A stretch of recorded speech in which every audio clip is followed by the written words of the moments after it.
You hear the rumors? That I'm stiff-arming the Bureau? That I'm holding back? That is a lie, straight up. I don't know where that garbage started. We rolled in Monday morning, or was it Sunday? Doesn't matter. We bagged the evidence. My team, they ship it to the lab. Our lab, the one down in Florida. Used to be in Arizona, I think. Who cares? They put in a bid, they won the contract, they do the job. They are solid, they close cases. The FBI has a world-class lab too, sure. They've helped us before, but that wasn't the friction point. The point is, we sent the crime scene samples to Times Our Times guys. We had the hardware though. The hard drives, the phones, the cameras, the digital footprint. And we know the FBI is the king of that hill. So that morning, 8 a.m., we called them. Critics scream, "You waited too long." Nonsense. We called. The feds picked up and said, "Sheriff, name your price." They were locked in immediately. Go watch the tape. Tuesday's press briefing. Look over my shoulder. Who's standing there? The FBI. Next day, FBI again. This relationship isn't just paperwork. It's not just vital for the badge. It's the lifeline of this community. We've been building this bridge for 40 years. My guys work at their desks. Their agents work at ours. We are practically roommates. So the idea that I would look the FBI in the eye and say no, that is insanity. These headlines claiming the feds are frustrated that I'm not playing ball? Complete fiction. He says the tension is fake. I say look at the reality. 2 men. One controls the case file. The other was the last soul to see Nancy Guthrie alive. And the sheriff? He just slammed the door on a pro-search team. He shipped critical DNA to a private firm instead of the Bureau. He grounded his own search plane over a petty office grudge. He vanished from press briefings. His former chief deputy, a man who knows where the bodies are buried, called him a textbook micromanager. That deputy served 46 years, and 98% of the sheriff's own squad voted no confidence in his leadership. The son-in-law is legally in the clear, yet his car is rotting in an evidence lot a month later. Cops knocked on doors in his Times neighborhood, not Nancy's. The person who took her knew the layout of that house. They knew it like they built it, and they knew exactly when Nancy would be alone on the night of January 31st. All roads lead back to one spot, the dinner table where he sat just hours before she was taken. But this isn't a recap of the crime. You know the timeline. A masked figure at 1:47 a.m. Her pacemaker goes silent at 2:28 a.m. Blood on the concrete. 33 days of nothing. This story is about the men in charge. When the people paid to find answers start manufacturing questions, you stop looking at the crime scene, you start looking for the pattern. 2 men, 2 tracks, and a silence from leadership that is deafening. Let's set the legal ground. No handcuffs yet, no official suspects named. The Pima County Sheriff's Department has cleared the entire Guthrie family tree, spouses included. Sheriff Chris Nanos calls the family victims of a cruel internet witch hunt. Retired FBI agent Jennifer Coffindaffer agrees she doesn't see the crosshairs on the family. So what are we doing here? We are auditing the public record, the choices made in the harsh light of day. We are echoing the questions raised by ex-feds, former commanders, and the deputies wearing the badge right now. This isn't an attack, it's an accountability check. Because after 33 days, we don't know isn't good enough. Before we dive into the swamp, smash that like button. Subscribe if you're new. Share this video, because the mainstream news won't touch these contradictions with a 10-foot pole. Now, let's dissect the sheriff. Not just his failures, but his refusals. Specifically, the rejection of the United Cajun Navy. That wasn't a minor slip-up. That decision is the skeleton key to understanding Chris Nanos. The United Cajun Navy, Louisiana-based, founded in 2018, a legitimate 501c3 nonprofit. They have boots-on-the-ground experience in over 20 disaster zones across America. They help cops find the missing. When the floods hit Kerrville, Texas, and kids were swept away, they were there. House Speaker Mike Johnson vetted them. These aren't guys with hobbies. They are pros. These aren't clout chasers looking for a viral clip. When Nancy Guthrie vanished, the United Cajun Navy didn't hesitate. They geared up. Josh Gill, the incident commander, flew straight to Tucson to take charge. Standing right outside Nancy's front door, he told Fox News Digital, "We're here to offer whatever it takes to help the search and, hopefully, bring Mrs. Guthrie home. We just want to give them tools they don't have." They didn't just talk. They handed a full operational battle plan to the FBI and the Pima County Sheriff's Department. This wasn't amateur hour. We're talking cadaver dogs, human remains detection canines specifically trained for desert heat, water sources, and deep underground tunnels. They brought thermal drones equipped with heat anomaly sensors to sweep the washes, drainage ditches, and structures that ground teams can't touch. The package included tracking dogs bred to lock onto a scent trail and never let go. It included veteran ground searchers, many of them retired cops, along with strict desert safety protocols and comprehensive insurance binders. Crucially, they included a media gag order. The Cajun Navy explicitly promised 0 press releases. Every single word to the public would go through the sheriff first. Their terms were simple: total submission. They would go exactly where the sheriff pointed. They would keep their mouths shut unless he gave the green light. They were handing him a world-class search operation on a silver platter, free of charge. Gil didn't sugarcoat the dangers of the Arizona landscape. You're dealing with cactus, jagged rock, and predators. That's a reality everyone has to respect out here. He pitched his team as boots on the ground, a massive force multiplier for stretched thin law enforcement. The sheriff's office finally responded, but not with a map. They issued a statement acknowledging that volunteer groups had asked to help. The message from the top was clear: back off. Please give the investigators space to work. We appreciate the concern, and we all want to find Nancy, but leave this to the professionals. The Cajun Navy wasn't the only expert team told to go home. The Times Madres Buscadoras de Sonora Times The Searching Mothers of Sonora also arrived. These are Mexican women who have spent years scouring the desert for the bodies of children taken by cartels. They came to Tucson. These women know exactly what death smells like in the dry heat. They showed up because the terrain around Nancy's home is the exact nightmare landscape they've spent their lives mastering. And just like the Navy, they were sidelined. Here is where the story splits in two. A Sheriff's Department spokesperson claimed to Fox News Digital that they had no idea the Cajun Navy had even offered to help. "We have not been advised of this group reaching out," they said. But the Cajun Navy has the receipts. They say the proposal went straight to the top. Josh Gill told Brian Enton that the sheriff's office knew everything. The Navy had been sitting in a holding pattern, engines running, waiting for a green light that never flashed. Someone is lying. Either the sheriff's office genuinely lost a proposal for a massive search operation, which suggests a catastrophic breakdown in comms during Arizona's biggest missing person case, or they knew about the help and publicly pretended it didn't exist. Sergeant Aaron Cross, president of the Pima County Deputies organization, admitted he was baffled. Why wouldn't the sheriff say yes? He pointed to the vast, empty desert west of Tucson, a notorious graveyard where criminal evidence disappears. He brought up a local cold case where a missing girl's remains were discovered just yards off a desert road. That is exactly the kind of needle-in-a-haystack search the Cajun Navy is built for. And it's exactly the ground the sheriff's department can't possibly cover with just 4 detectives and a sergeant. The issue isn't legal authority. The sheriff has the right to say no. The real question is, what is he so afraid they might find? If rejecting the Cajun Navy was a one-off, you might call it arrogance. But it's not a one-off. It's the headline act in a circus of questionable decisions Nanos has made since February 1st. When the call came in that Nancy was missing, Pima County deputies searched the house. That first sweep lasted about 20 hours. They found blood on the porch. They marked it as a crime scene. And then, according to multiple insiders, they simply gave it up. Investigators had to go back to the house multiple times in the weeks that followed as they realized they missed things. Jennifer Coffindaffer, a former FBI special agent, didn't mince words.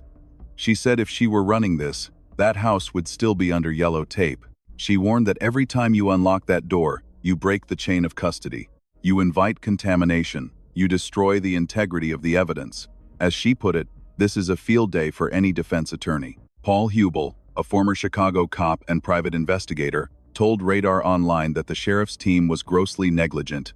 In his view, the crime scene is ruined. He pointed out that the blood on the porch wasn't reported to the public for 4 days, yet 2 reporters were allegedly allowed to walk right onto the scene. When Nanos was pressed on these failures, he shrugged it off. "I'll let the court worry about it." That is the lead investigator's response to the firestorm over evidence integrity in a kidnapping case the whole nation is watching. It wasn't an explanation. It wasn't a defense. It was a dismissal. And that dismissal, that is the pattern. At every single crossroads where he could have chosen transparency, Sheriff Nanos chose control. Take the DNA. The FBI pleaded to have the biological evidence sent to Quantico, Virginia home, to one of the most sophisticated forensic labs on the planet. Nanos said no. He shipped it to a private lab in Florida instead, claiming he didn't want to split the chain of custody. The result? The DNA is currently described as mixed, multiple genetic profiles, hopelessly tangled together. Weeks have passed, and we still have zero usable identification. CODIS came back with no hits. The advanced genetic genealogy that cracks these impossible cases requires a clean sample, and right now, that does not exist. The FBI's facility in Virginia never even got the chance to run it. Then, there is the search plane.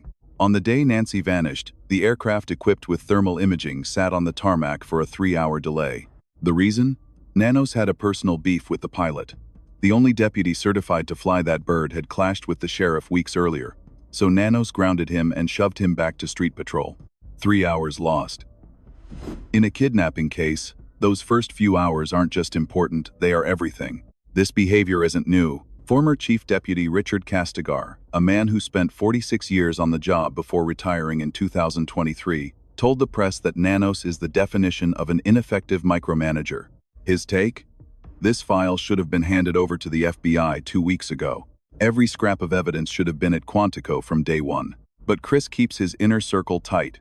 He refuses to let the feds in because he is unwilling to surrender control of the narrative. Then Castigar said the quiet part out loud, the context that reframes every decision Nanos has made. He despises the FBI. They investigated his department back in 2016, and he is still furious.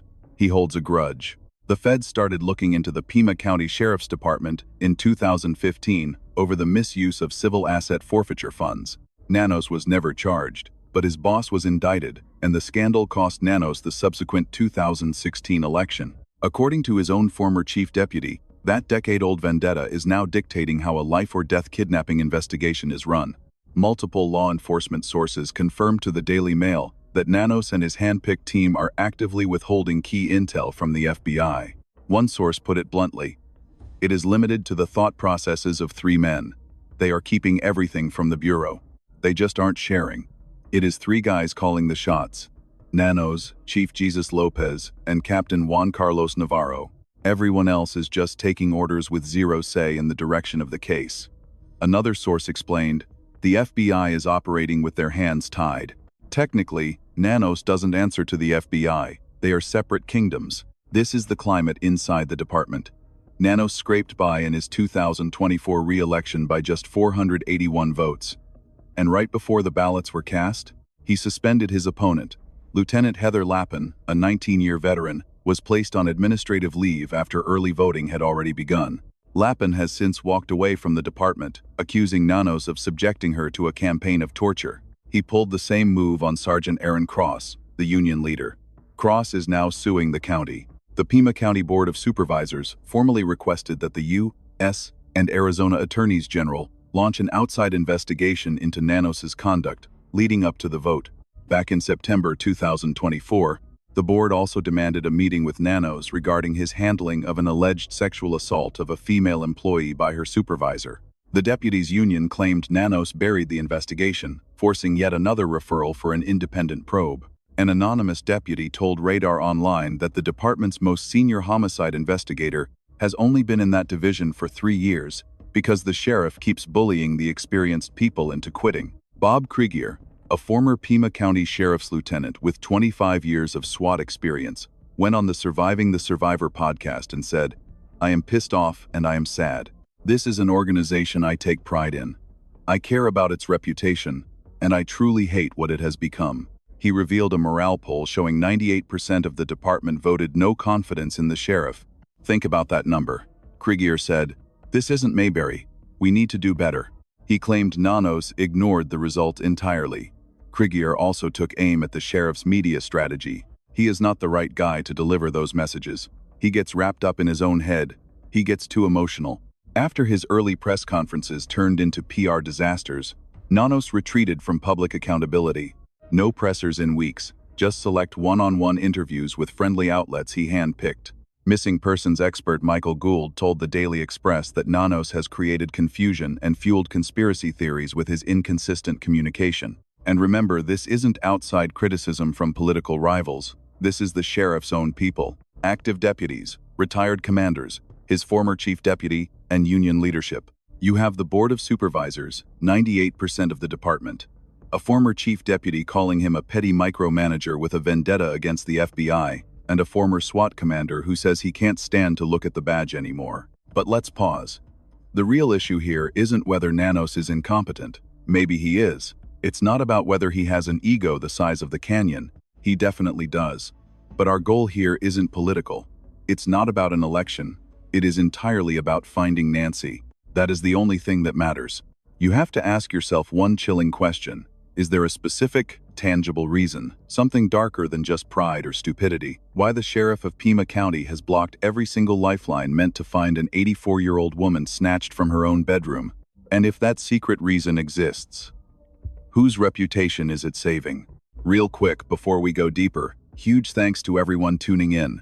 You are the heartbeat of this channel. We are growing because you believe in stories that actually matter.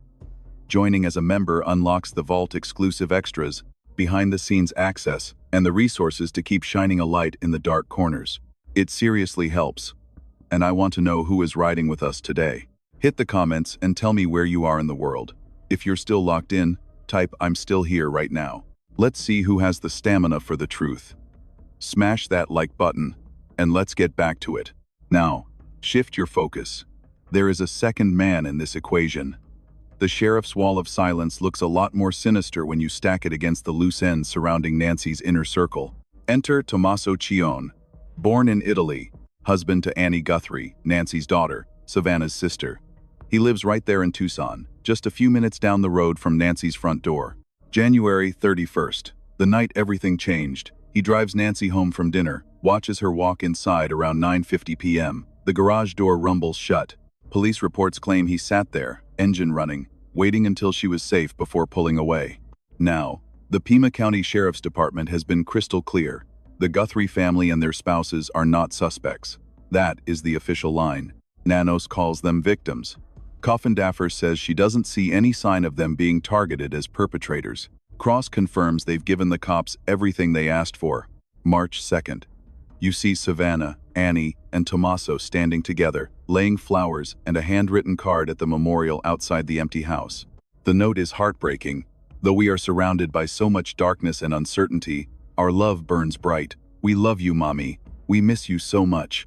That pain is real. The official clearance carries weight.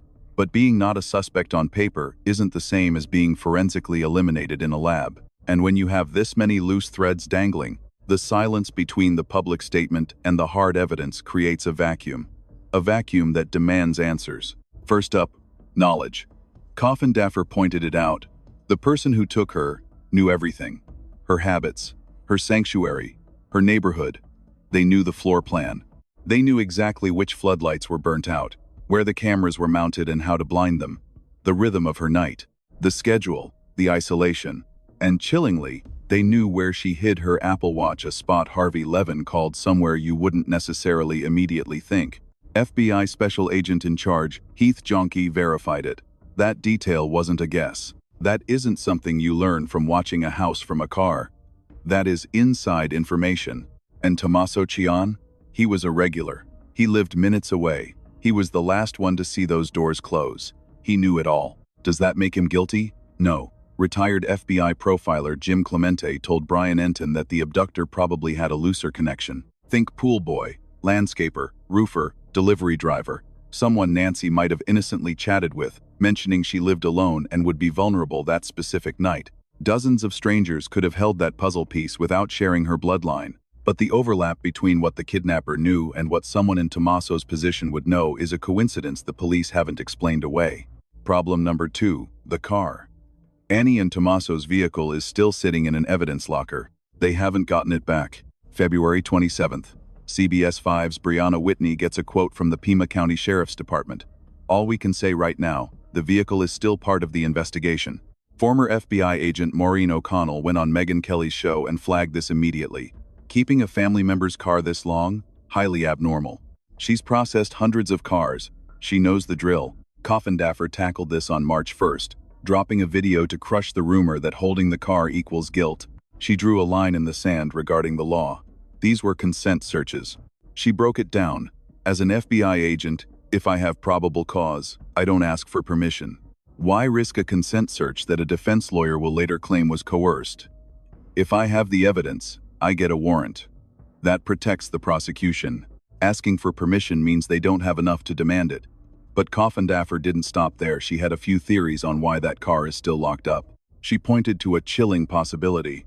Investigators might be hunting for a digital tail, a GPS tracker planted on the vehicle by the kidnapper. Or maybe it was old-school surveillance tailing Tommaso's car from Annie's place straight to Nancy's, clocking the exact moment she would be isolated and vulnerable. It's not just about location data. They're likely dusting for prints or swabbing for touch DNA from anyone who even brushed against that ride. Both scenarios paint the car as a victim of circumstance, proof of an outsider's plot, not an insider's crime. Yet, the car remains in custody, which forces us to ask, if the family has truly been ruled out, what exactly are detectives hoping to find inside those doors? That leads us to the geography of the case. Coffindaffer highlighted a crucial detail. Police didn't just knock on doors randomly, they zeroed in on Annie and Tommaso's neighborhood. They weren't focusing on Nancy Street, which is where you'd expect the search to start. Megyn Kelly didn't mince words. They keep circling back to Annie and Tommaso's place for one reason: they suspect they're involved. Checking the last known contacts area is by the book, sure, but it's on the record, and it dovetails perfectly with the tracker theory. If a stalker tailed Tommaso that night, the cops aren't just looking at the destination, they're hunting for surveillance footage along the entire drive. Then there's the issue of timing. Clemente told Anon the kidnapper wasn't guessing. They knew Nancy would be alone and unprotected that specific night. That is terrifyingly precise intel. And the list of people who knew it for a fact is short. The dinner guests Annie, Tommaso, and anyone they might have slipped the info to. Maybe it came from Nancy herself, dropped in passing to a service worker, or it rippled out from the family circle, reaching the wrong ears without any malicious intent. But make no mistake, that information chain starts at that dinner table. How that critical detail traveled from the dining room to the abductor remains the case's biggest black hole. Now, for the connection between the key players, is there a link: money, politics, social circles binding Nancy's inner circle to the Pima County Sheriff's Office?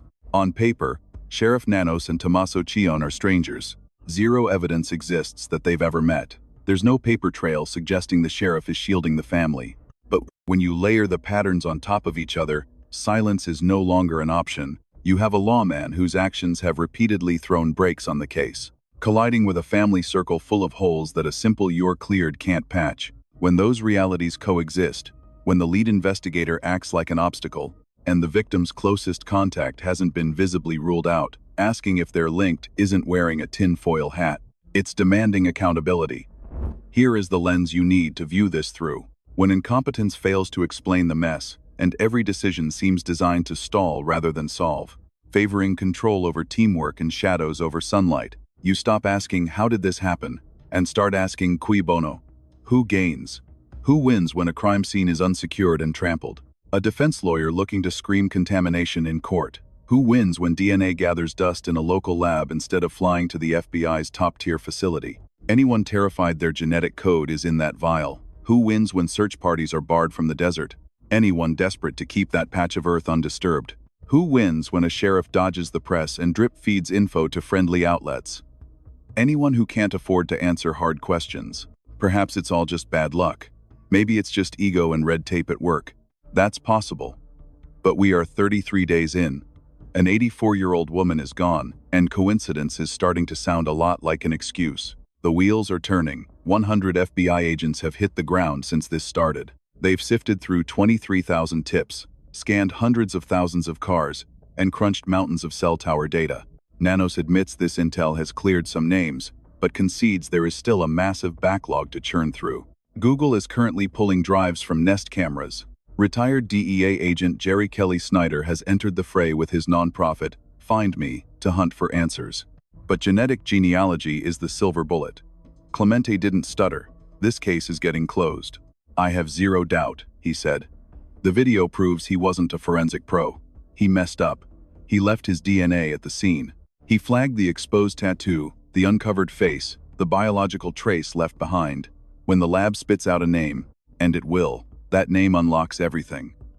If he's a stranger to the family and the sheriff, then the chaos was just bad luck. But if there is a link, every decision Nanos made, and every resource he refused, wasn't just incompetence, it was a choice. Every stall he orchestrated, every player he protected, it's all about to be dragged into the light. March 3rd, Sheriff Nanos steps into the spotlight with his own take. He tells NBC the investigation is tightening, that they are closing the gap. He claims they are sitting on intel that will crack this wide open, but he keeps emphasizing that these things take time. He insists he believes Nancy is still out there, alive. Then he pivots to the backpack, that 25-liter Ozark Trail hiker pack sold exclusively at Walmart, suggesting it might not have come off a store shelf. He asks, who is to say he didn't just buy it online and resell it on eBay? That is the angle they are chasing.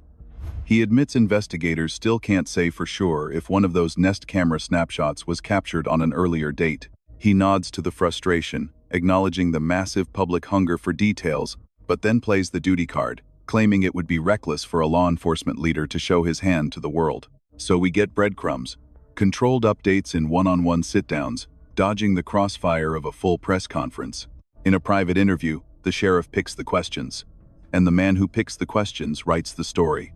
And the man who writes the story decides exactly what the public is allowed to ask for. His former chief deputy didn't mince words, calling him a textbook control freak nursing a grudge against the Federal Bureau of Investigation. His former SWAT commander exposed a 98% vote of no confidence.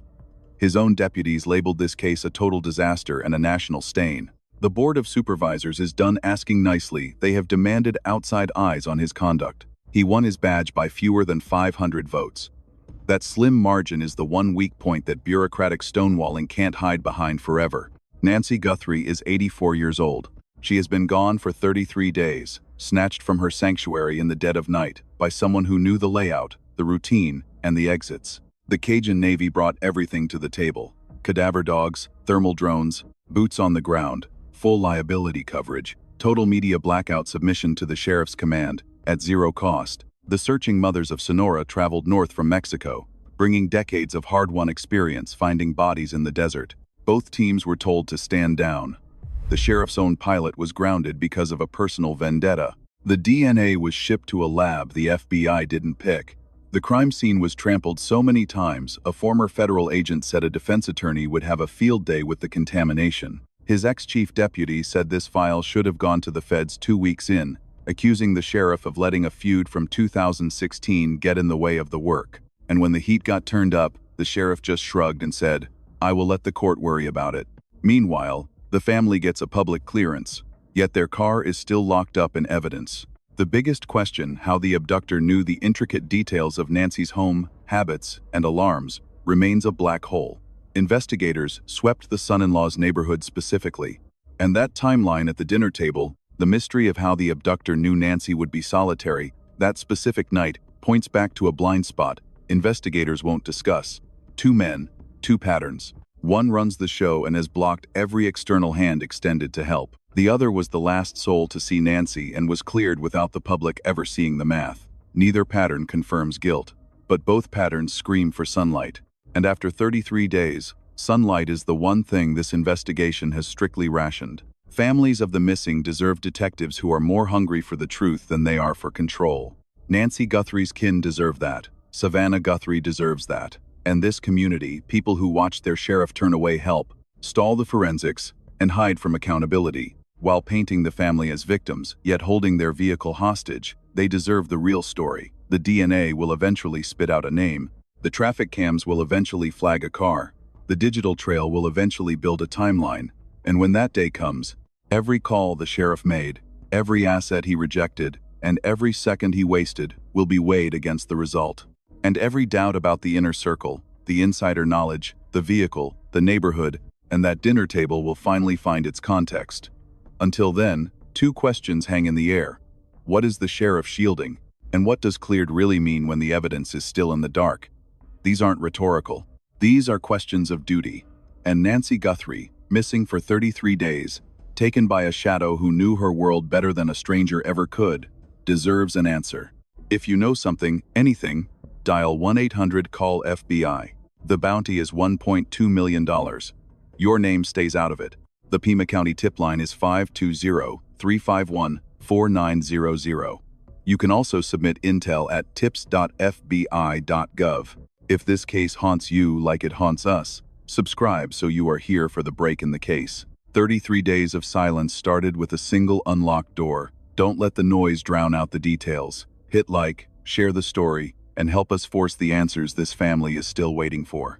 We are not walking away from this case. As long as you keep watching, we will keep demanding the truth, because Nancy Guthrie deserves to be found.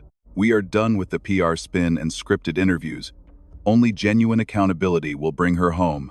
I'll see you in the next one. Nancy Guthrie was 84 years old. She was taken from her own bedroom in the middle of the night, and 33 days later, she is still missing. What followed was not just a search for a woman. It became a slow unraveling of the systems built to protect her. Search teams arrived from across the country, trained dogs, thermal drones, desert survival experts ready to help at zero cost. They were turned away. A certified search aircraft sat grounded because of a personal dispute between the sheriff and his own pilot.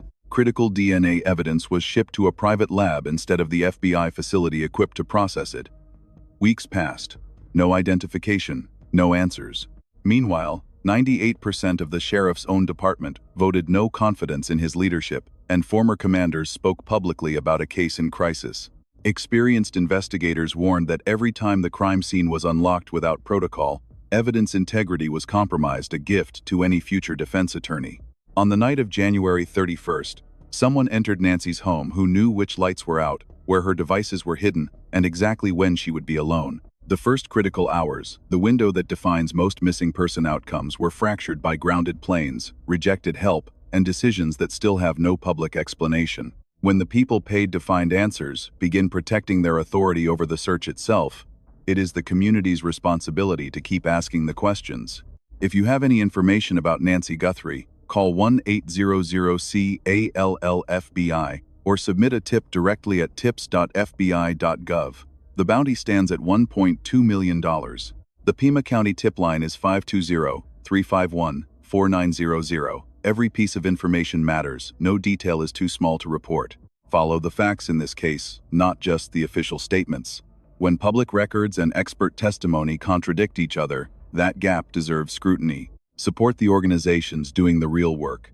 Volunteer search groups, nonprofit investigators, and retired law enforcement often carry the cases that institutions leave behind.